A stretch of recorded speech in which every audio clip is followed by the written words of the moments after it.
आपण आता आलेलो आहे नांदगाव पाणीपुरवठ्याकडे।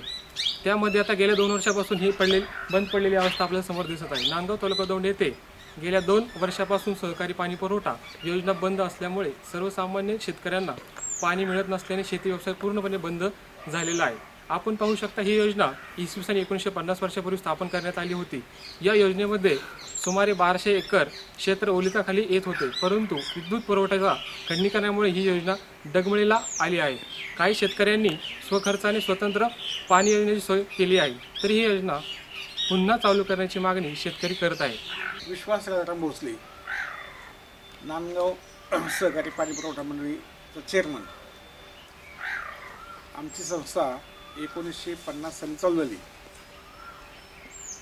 या संस्थेवर 1200 एकर शेतजमीन दिसते, त्यातली बारमाही 400 एकर।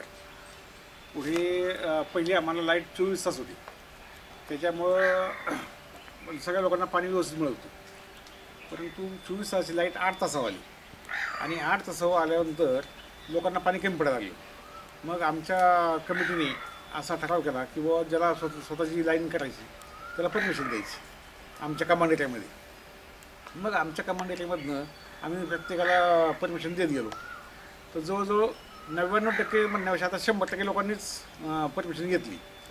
त्यामुळं त्यांना परमिशन आम्ही निम्या ह्याला दिली की निम्मी जमीन तुम्ही त्या स्वतःच्या लिफ्टवर मिळवायची आणि निम्मी सोसायटीवर।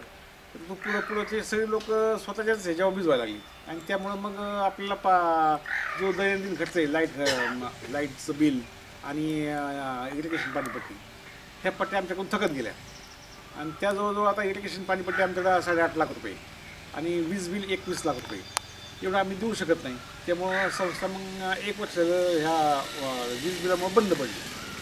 तरी जर हे जर माफ झालं तर ही योजना परत 100% चालू होईल, 100% चालू होईल। कारण लोकांना ह्याची आता 1 वर्ष बंद पडली तेव्हापासून ह्याची जास्त काळजी वाटायला लागली की बाबा ही चालू झाली पाहिजे, असं सगळ्या लोकांचं म्हणणं आहे। पण एवढे पैसे आपण देऊ शकत नाही कोणी।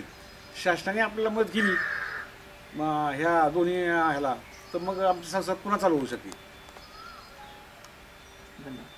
कॅमेरामन संजय सोनूसह दीपक पवार, महाराष्ट्र मीडिया।